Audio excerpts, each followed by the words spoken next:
Welcome to the Warehouse 15 podcast, and it is personal. And I am joined again by my co-host and colleagues and friends in armor, friends in life, and friends and warriors in martial arts. We got Coach Juan Moreno Yo, and yo, yo. and Coach TJ Jennings. TJ Jennings, how you You guys like to doing call me today? good. TJ Jennings. Territory. Just call me TJ, aka TJ. TJ.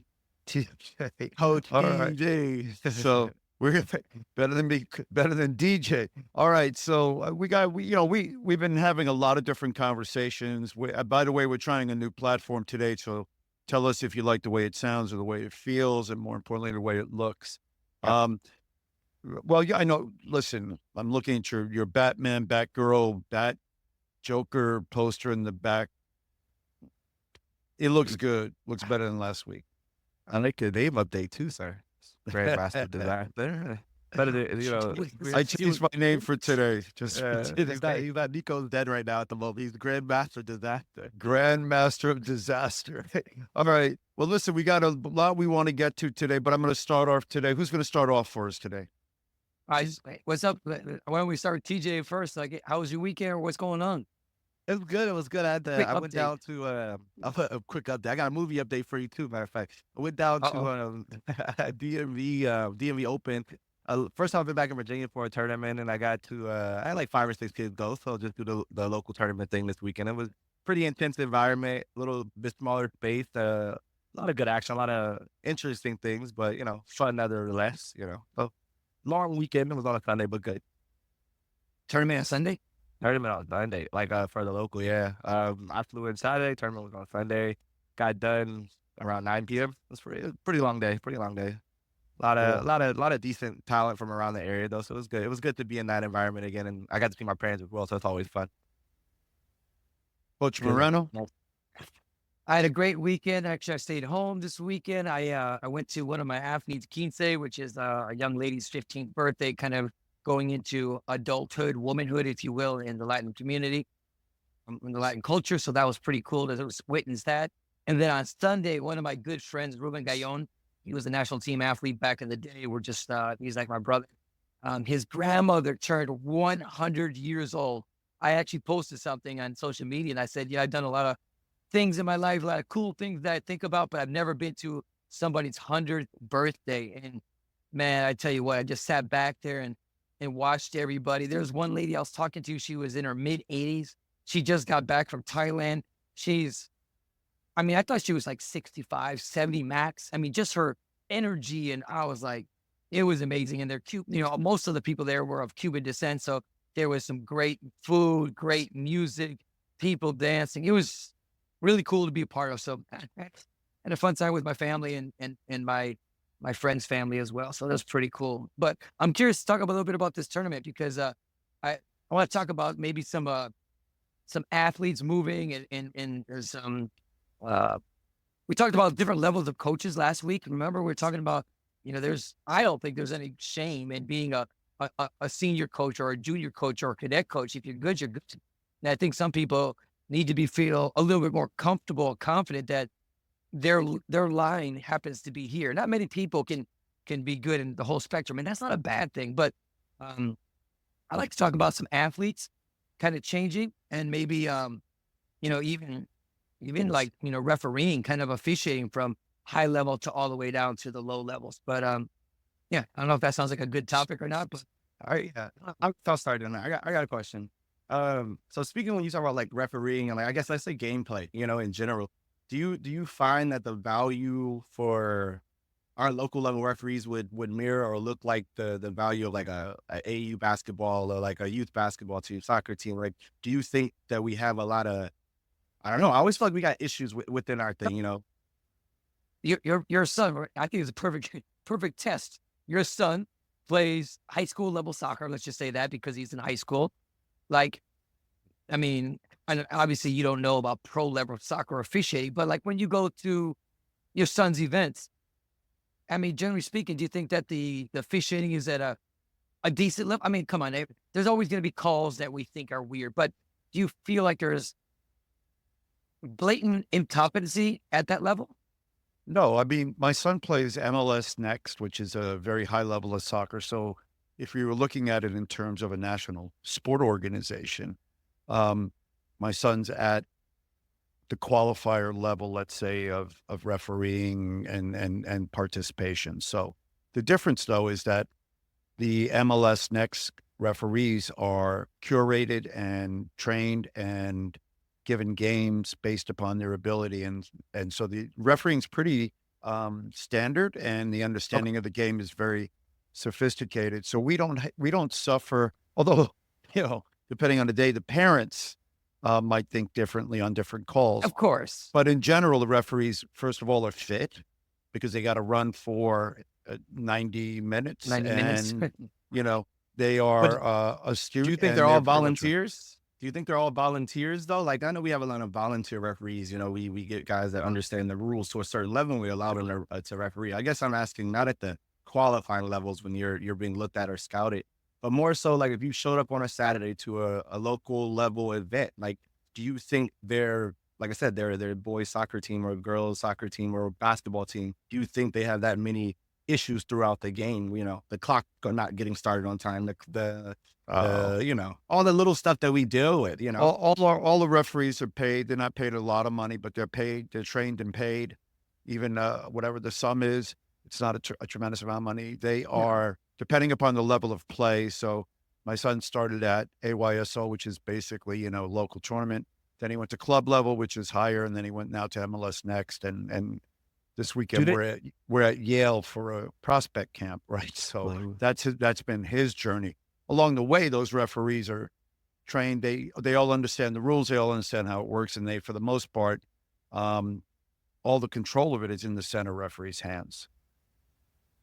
mm. no, for I me, listen, TJ, I would sit there. I mean, listen, I've been to, I'm going to say low level, young level, like wrestling tournaments and jujitsu tournaments, and for sure, baseball, basketball, soccer, my whole life. Um, Man, I know they're volunteers. I mean, I've been to those games where those kids are 5 and 6 years old, and there's a high school kid refereeing, and some dads or coaches like, come on, that was a bad call, this and that. yeah. But I know where you're going with this. And uh, I feel like we could do better. I know they're volunteers, local tournaments, trying to get people in, but sometimes you get these pretty good divisions. Let's say senior, maybe high level junior, and you get these, for lack of a better term, local referees that they're not sophisticated enough to deal with the coaches and the athletes. You know what I'm saying? They're the third lowest level person in the ring, right? The athletes are higher, the coaches are higher, and then you got this referee, and that could be problems, troublesome. Not just to take care of the match itself, but coordinating with like a stop, a person Yeah. that's on the Yeah. clock, or video review if there is video review.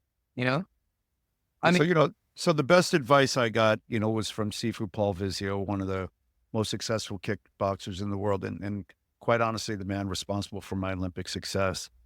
And what he said to me is, don't complain about the referees. He says, because once you enter the arena, you allow that person to judge you. Now, you may be a fourth, fifth degree world champion, gold medalist, whatever. This guy may be a guy, a weekend warrior, never stepped in a ring, never did whatever, but you put yourself in his hands. So the onus falls on, in one way, in one sense, it falls on us to accept that. The second part, though, is the organizations themselves that want to perpetuate better sport, better athletes, and performances need to step up and train those referees appropriately. And if they don't, then that's on them. So when you have bad refereeing, and I've seen good and bad refereeing, and we all have, Leon Preston, Grandmaster Preston, he just said something to me, which I've said to you guys before. The rule of the ring is the referee's job is to keep the game beautiful. It's his job to preserve the sanctity of the game. And that means he needs to prevent actions that make it less beautiful and promote actions that make it more beautiful. So when you're looking at it from that perspective, it's different. But the level of refereeing in the United States is lower, and the refereeing of the training of the refereeing is not terrific. Referees, as we've talked about before, are taught a million warnings. They're not taught what a point is. They're taught how to give warnings. And, I Yeah, but always they don't just need think to know what a point is. I mean, technically, they don't need to know what a point technically is. they don't Like, any longer. Technically, they don't any longer. But at the point when we were competing, they needed to know what a point was. And they had no idea because they hadn't I think it was competed better at back our then. level. I ain't gonna lie to you. When it comes to that type of stuff, identifying points, I guess my biggest thing wouldn't necessarily be about the referees. I just feel like maybe our game is so complicated in a sense of how many deductions and how many things that we have, but the understanding of what's happening and what should be happening or how something happened is just crazy to me. Like you're watching matches and you see things like it's hard to even explain. They press the wrong. Someone tries to spin and fall. They don't score the spin, but a point goes up and it's a punch point. And you're trying to explain this to them like that's not what happened. And they're telling you it's a legitimate punch, and it's like it couldn't have been. Like, Well, they you know don't what I mean? they don't understand the game, and the reason they don't understand the game, and this has been forever in refereeing, they didn't do the game. So an athlete's perspective and a coach's perspective and a referee's perspective are different depending upon the experience of the referee. And we talked about this, Coach Moreno and I, when we were running the program for one of the national governing bodies. We wanted to get the referees, the athletes, and the coaches in one room so they could work together to get a common understanding of what occurs. You can't, and this is truth, back in the old days when you were scoring it on paper and punches and buttons, you couldn't score it. The game is happening too fast for a person to be able to push the right button at the right time. Now with the electronic scoring, it's better and worse for different reasons. But at least it can score what they think the game is, but not the technique aspect of it. So go ahead, Coach. I want to go back to like what you said, because I disagree when you say that the referee's job. I think I know where he's coming from, but he said the referee's job is to keep the game beautiful. I don't think so. I really don't. I mean, I don't think in the WT they always say to get what are the two things they say, TJ, to make the game more friendly They go and for more. dynamic. Yeah, And I'm like, those your words. job is to make a fair game. That's it. If I can block for 2 minutes and then Yeah. score 1 point, you might want But me you to. but you know this too, right? So think about this for a second.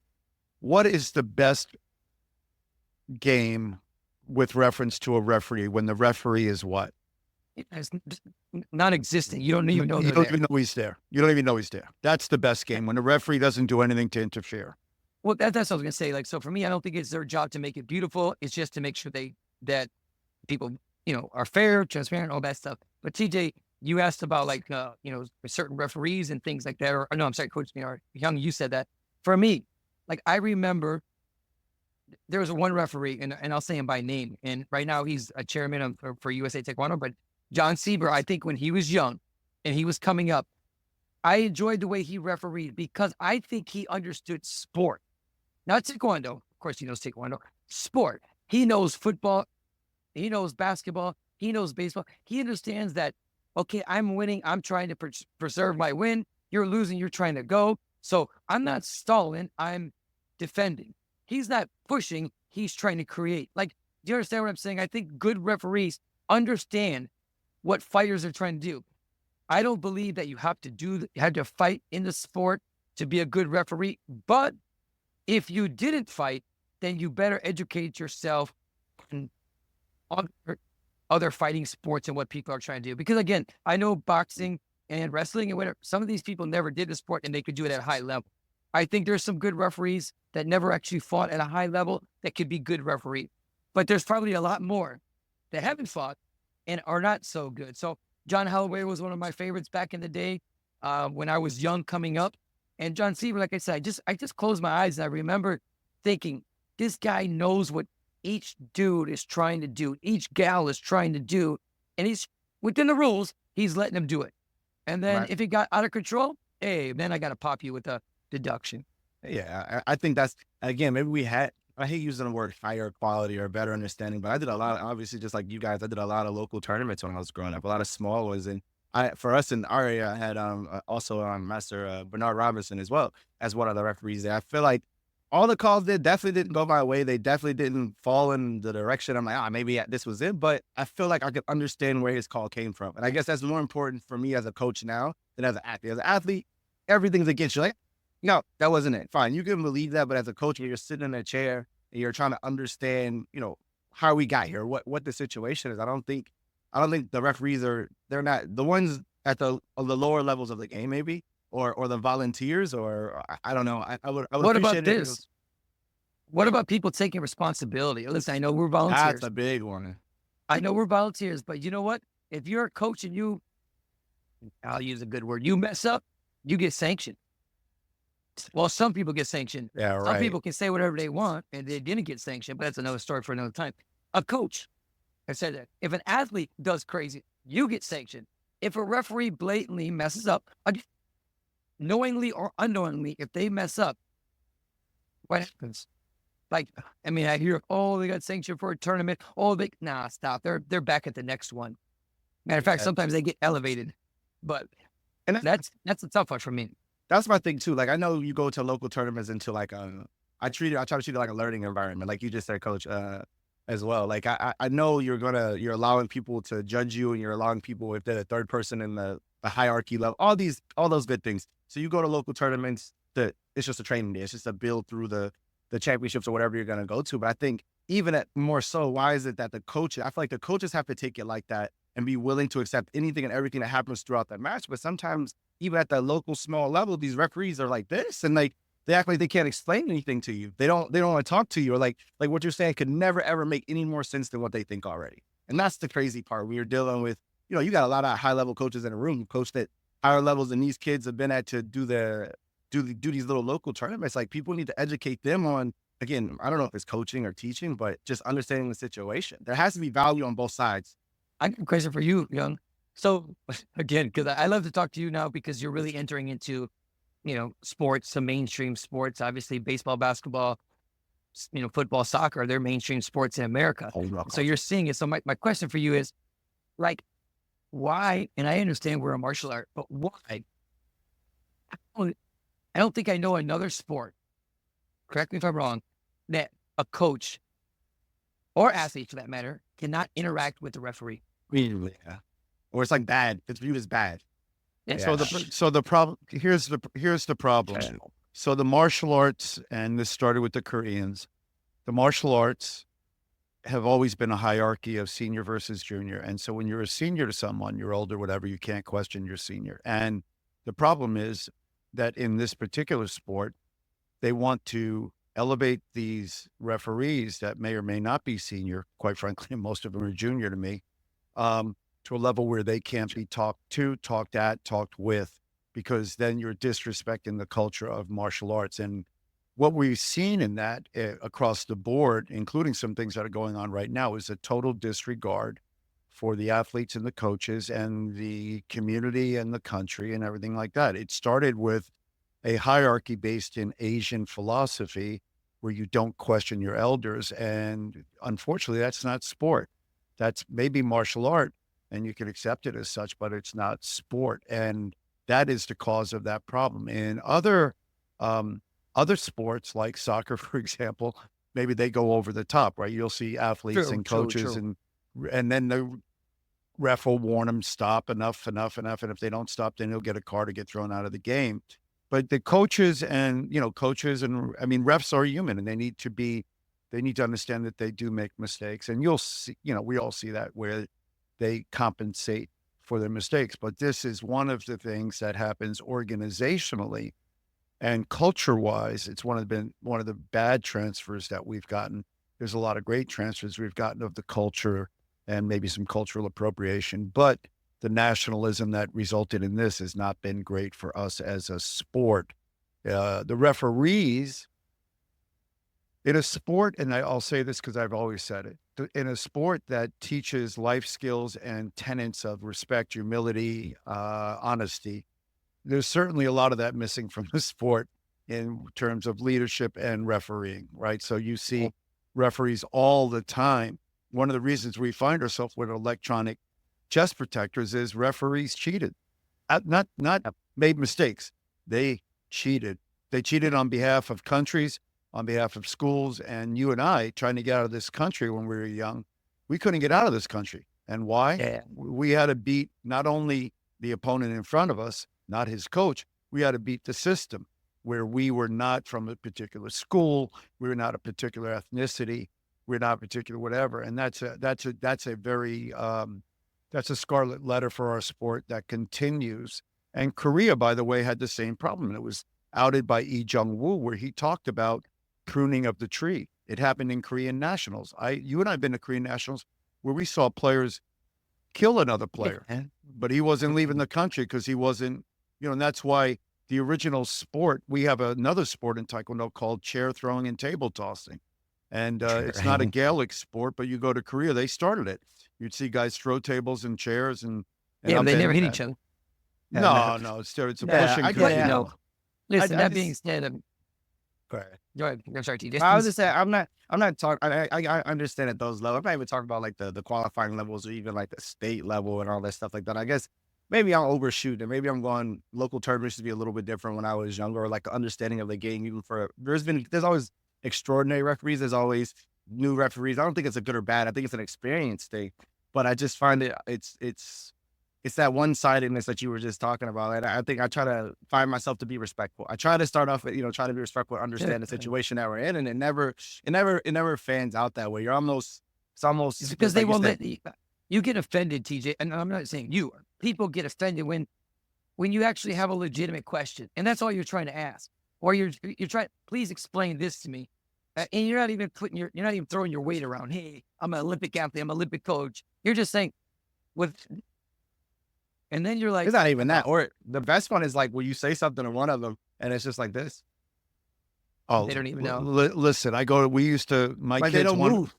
kids want to go to the Stanford event. They have a Stanford scrimmage here, and then they have, Stanford, which obviously needs money, right? But the Stanford Taekwondo program, which is, the bastard stepchild of Ken Min and his group of ne'er-do-wells.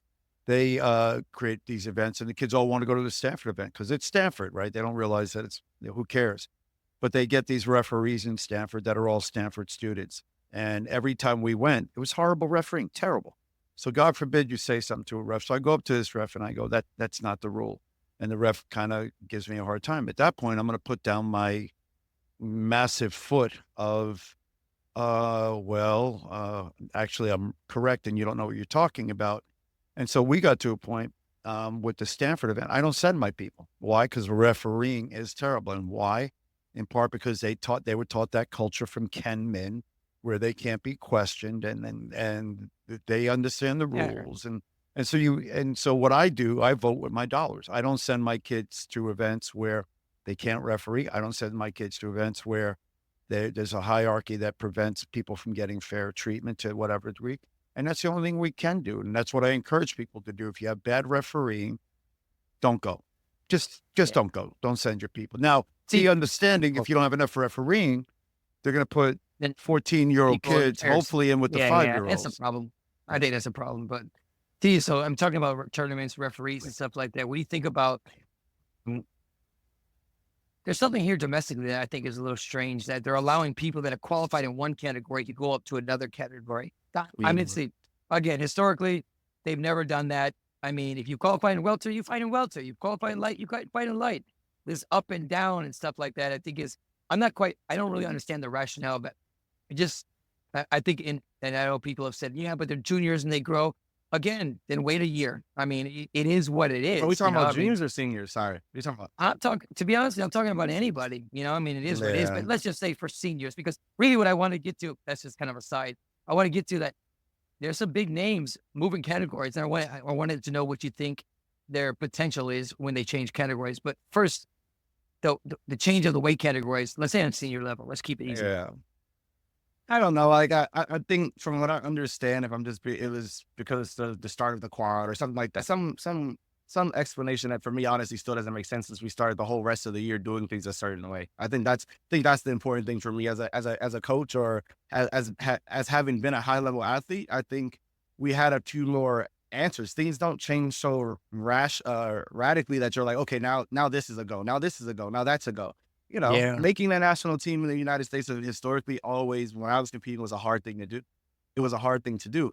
And I think what made it even feasible for me to get there was at least the rule structure was the same. Like there were very few random changes and surprises that just flip the script on a lot of things. You know what I mean?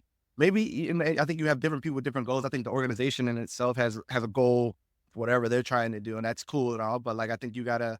For me, I don't like it. And again, I come from a generation where I was at nationals, and I get the team charge, and there was 2 or 3 wild cards there. But honestly, it happened, and I can get it. And it was almost the way it was written. It was justified that it could happen this way. And again, maybe did I like it? Nah, I didn't, because these are But guys you knew. At least you knew. I knew, and now it's a little bit, for me, from a coaching standpoint, it's a little bit weird, because I mean, if you're not being strategical about the matches you're going to fight at team trials, then you're not really coaching. You're just hoping for it to happen, So I don't like it at all. Not one bit. What do you think about changing like that? I like we had it happened to me on one particular occasion, and the individual's passed away, so I won't mention his name. And it was based on a relationship he had with the national team coach and his family had. And but it wasn't correct. It wasn't correct. Years later, we became friends. But during that period of time, what I did, my solution, because I was capable of it, he was a welterweight, they just moved him up. He had no record in middle, barely had a record in welter, because he couldn't beat Jay Warwick, and moved up to my division. And I punished him. I punished him and sent him home, like, on 2 occasions. It was the 87 Pan Am team trials.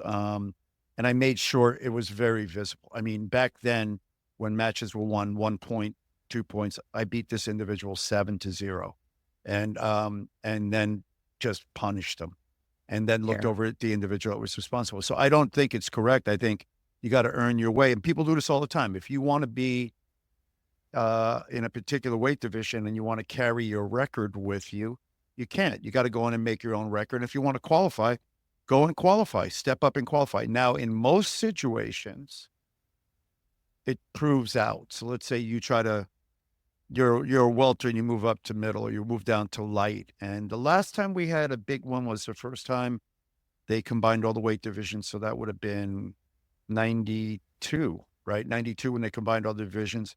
The lightweights all moved. I mean, the welterweights moved, and the no, they didn't combine the divisions. That was just the divisions that we were allotted.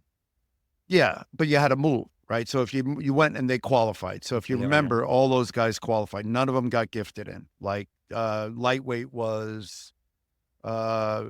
They had to qualify. No, what I'm saying is, there was still 8 weight categories. Dude, what's up with all those tattoos? Go put your arms again there. What the hell? What the holy jeez? This guy. Hey, man, come on. Look at that bad boy. Look, he's not moving his shirt, so you know what that means. Okay. No, but let's take this right off. Calm down. Calm down. No, but I know we don't have a lot of time. Let's just maybe touch a little bit on the weight categories, because there's a lot of Olympians, CJ, in 58. So, for example, Vicente Yunta from Spain, Jun Jung are moving up to featherweight. 2, the Olympic silver and gold medalists are moving from 68 to 80. There's a couple 80s moving to heavy. Like, what do you think? Take a division. Let's talk about real fast. I mean, I think it's kind of for me, it's really exciting. But I think good is good. I think if you're good, you're good.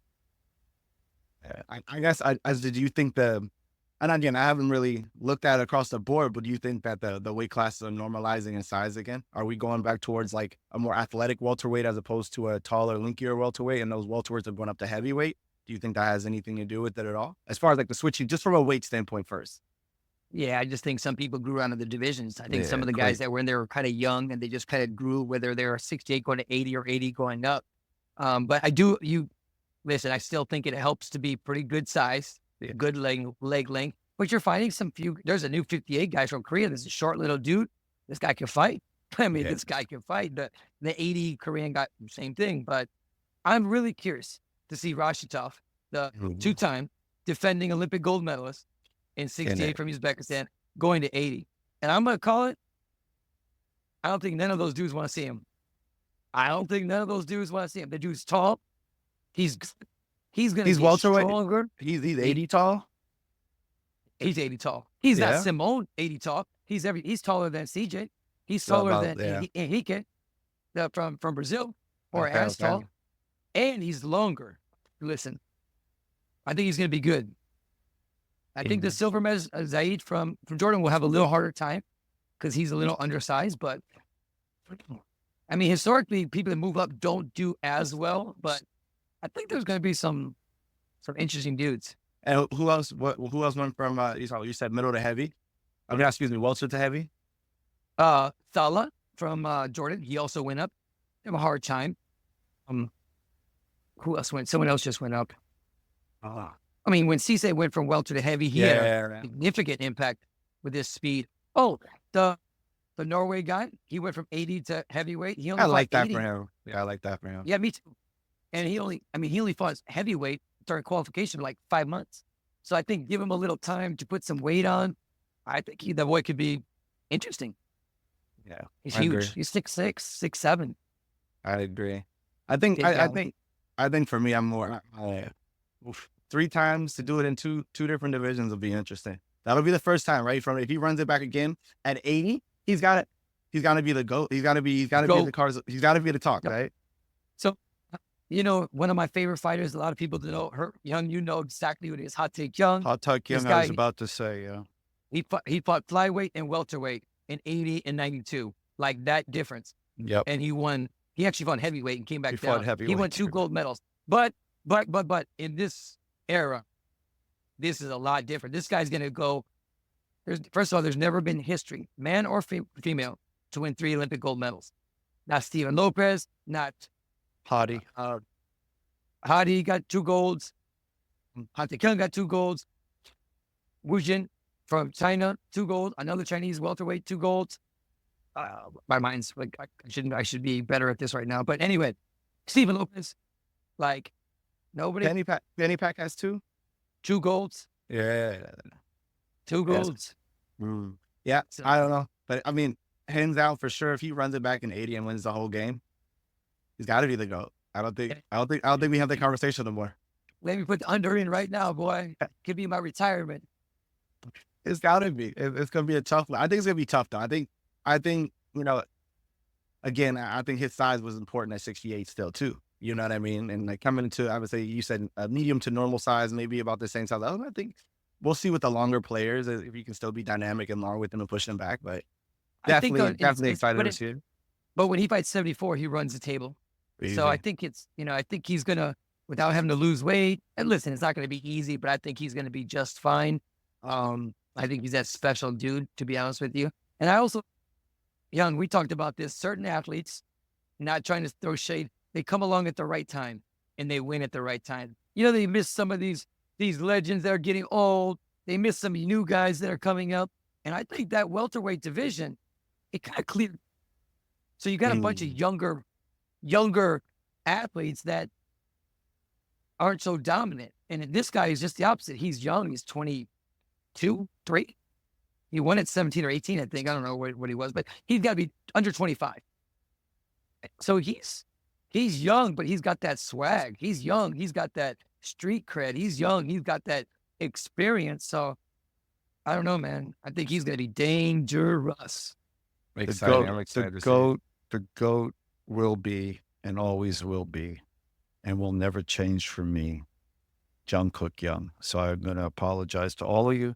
You can talk about all these new guys that are foot fencing, but the most, in my opinion, the legend will continue to be Jungkook Young. The guy for me, he's the man. Joe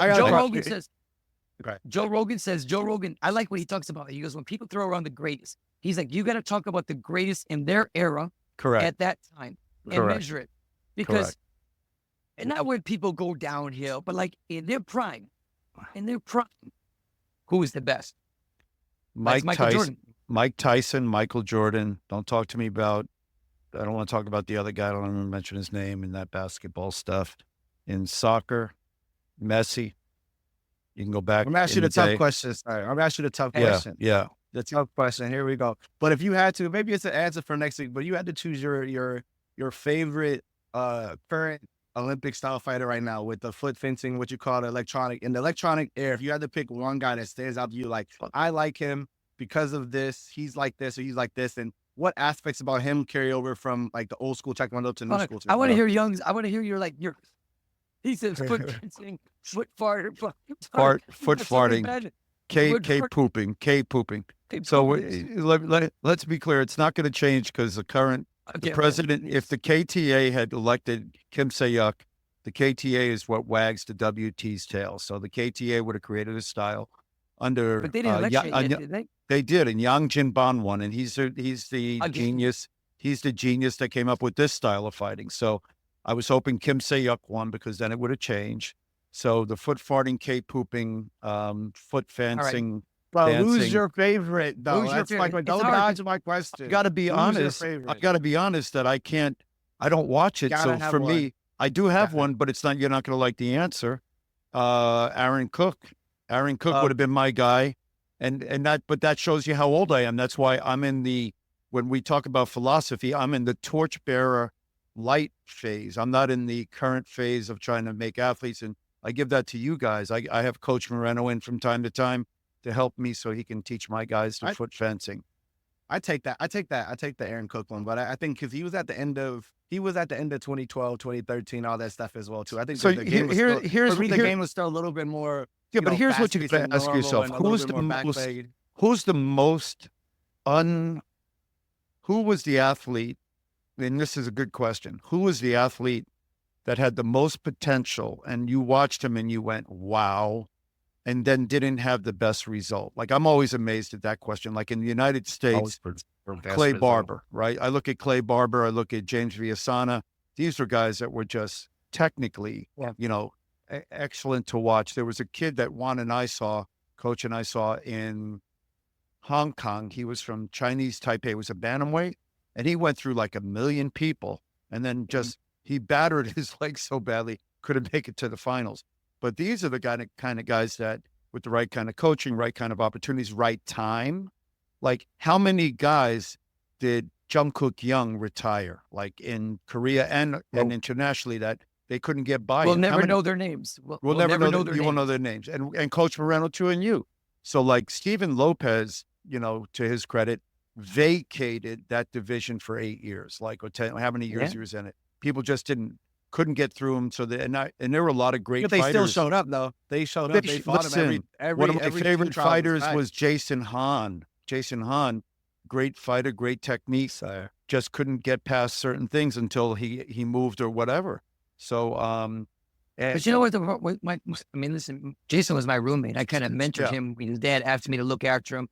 He was a phenomenal athlete, but he never reached his potential because I don't think he did enough. Like he had it all, but I don't think he let go. I don't think he had that.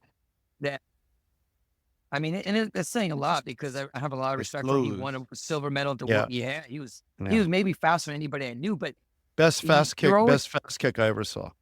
But you always like kind of sit there and go, what? Why does he? Man, he could do more. You know what I'm saying? Like, so, and that's a conversation. Those days, it's a conversation for another. Go ahead. I was about to go down memory lane. I was like, when I was on junior team, and we got a chance. They took the junior team out to OTC to train with like the senior team. It was pretty. I remember that being. He was there. I got to step with him the first day I was there. A couple other national team members, but those are cool moments too. So I actually got to see those facets, to see those shots, and see the smoothness at that level in a training setting. That boy was fast. Yeah, he was different. Fast. Yeah, he was different. Listen, and Coach, you say something that really matters, and the question is, we all know these guys, the best fighter in the dojang, best fighter in the national, best whatever. But then when it comes time to perform at the highest level, they don't win. And the reason they don't win is they don't perform. And so is fighting about technique and ability and possibility? I wish it were, because that would be a different thing. Fighting's about winning and how you win and what you do when when do you show up? Right? Do you show up? Do you guys think winning has a different meaning than it did before? I mean, like, and I'll be honest with you, and I know you made a couple comments before, and Coach Sereno, we went to the Olympic Games to get a gold medal. We went to win the whole thing. There was no question about wanting to win the whole thing, and it didn't work out. We ended up, with the third place medal there, and obviously super proud because we put a lot of work into the process of it. But I think now with the are you willing to say, like, with the continued points? Before it wasn't no points. Before you showed up and you could get a random bracket at the World Championships. There was nothing to protect you from whatever would happen. Maybe it was like you mentioned before, the pruning of the brackets. That you couldn't be protected from none of that. You had to be good on that day no matter what. Like that was it, no matter what. But I would say, and the only fulfillment you got was winning the gold medal. There was no, oh, I got 15 points because I got second, or I got 13 points because I got whatever it was. There was nothing to fall back on.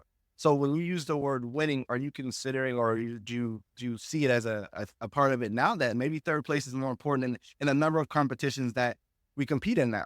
They do 20 or 30 as opposed to the 4 or 5 in a year. Does that sway your idea? Obviously, we know what winning is. Like even me right now with the medal somewhere, my medal sitting right there. That's not the one I've wanted.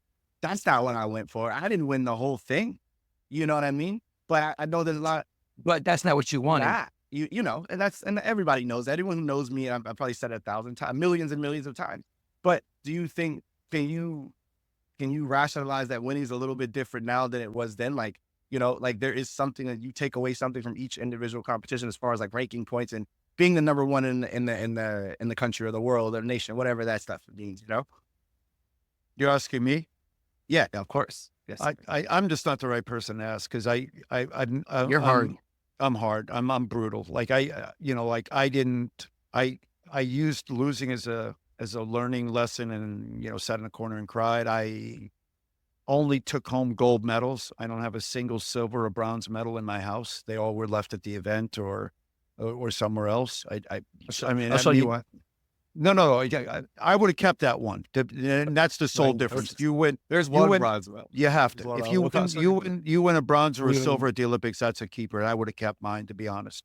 But anything else, I don't have I don't have my Pan Am. I have a Pan Am gold medal.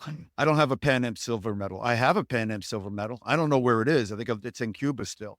So I didn't take it home. But that's my mentality because that's where I was. Now, I will say it's different. And I'll tell you this, I don't think that I could do what people have to do to get a bronze medal at the Olympics this day. Yeah, I couldn't fight through it. I wouldn't have the mindset to fight through a rep or charge. I don't think I could, even if it meant points. You would have to. You would quit and go home. No, wait, I know what you're saying. This is not how. That's not the DNA in you, but the DNA in you would make you get up and do it. Like you couldn't. You There's would no way. somehow, some way. There's no way. I know There's what no you're way. saying, but you would change. You would There's switch. no way. TJ, I would say something. So I had a kid today. Said, man, I don't understand. He was talking about Rashitov, that nobody fought him at the Olympics. Like everyone just stood there. He's like, I don't understand. If you go to the Olympics, even if you fight the best person, you should go and you should fight. Like, what do you go there for? And I just sat there and go, this kid is awesome. Like, I love that he said that. But also, making the team is not as important anymore. You know why? Because these kids got too many. Any team. Well, the Olympic team is different. I'm going to say the national team. Let's just say national team. It's not as important. You know why? Because these kids, I'll go next week and fight in Cuba. Next week, I'll go fight in Paris. Next week, I'll fight in Italy. Next week, I'll fight in Korea. They know. When we were, you didn't have shit to do. Your ass stayed home for a whole freaking year. Yeah, well, I didn't cry. You didn't make the team. You didn't get out of the country. I mean, and here's the other thing, like now in this, and I mean this in defense of the athletes, it's impossible to peak. You can't peak for every event. Like I don't even understand how they do it. We used to fight. I fought every weekend when I was coming up. Every weekend we fought in a tournament. But once I got to a certain level, my coaches were like, you don't fight every weekend. You fight in 3 events a year. Now. Yeah. Yeah, but it's hard now. I don't even know how they do it, to be honest. That's another problem with the WT. Different topic for another day. But you guys are they're show ponies now, and they don't get a choice, you know. And you gotta, but you know, like and I said this to my wife about football the other day because they're complaining about this 49er guy that didn't get on the field. Right, an older cat didn't want to play and just walked on. Yeah, he forgot what his job was. His job. He's not an athlete. He's an entertainer. So you got to decide, are your athletes fighters or entertainers? If you're an entertainer, then you give it your best. You go, you fight to the last minute. You fight for the bronze medal. You do all that stuff. If you're an athlete, you do what they call in sports, stand on your business. If it's not in your best interest, you don't do it. Like if I'm an athlete and I got to fight 3 weeks from now and I got to fight a bronze medal match and I don't need it, I don't fight it. You know, it's a different thing. But I was always that guy that, you know, I fought everybody. I fought when I didn't need to fight. I welcomed the guy to come in and have another beating if he wanted, right? If I didn't need the match, right? That was just my mentality. But I wasn't Patrice Remarque. I wasn't, we didn't mention this guy in the conversation, Jimmy Kim. Jimmy in his prime, I haven't That's seen what a heavyweight. I didn't want to fight Jimmy. I wouldn't want to fight Jimmy if I were a heavyweight. I had never seen anybody that fast and that strong and that good at what he did. So, it's a different world, different time, but the rules have changed so much. The game has changed, and then the qualifications have changed. So you are getting a different kind of an athlete. And I'm sure you're getting better athletes. I'm not sure you're getting better fighters. Well, listen, going to Jim, I mean, we should probably wrap this up, but Jimmy was an icon, and Jimmy was a special person, like from everything he did, from technically to power, to speed, to running, to jumping, to lifting weight. He was an icon. He was unique. And, there's just a certain group of people that saw him do that. And, Oh. I was lucky to see his final competition. And just a special man. Love the guy. Yeah. Love him. Well, this has been the Warehouse 15, and it's been longer than 15, but that's not what the 15 stands for. And you have had the pleasure and maybe privilege of listening to TJ, as he wants to be called today, Coach Moreno. Third place. I didn't. I'm not saying. Bronze TJ. I'm not saying.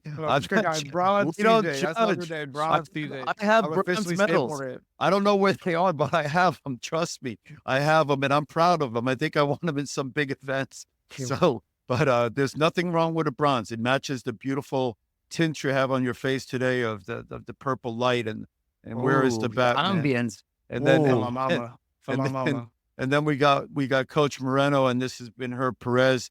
I want to thank you all for tuning in. We'll be back next week, and only better and bigger.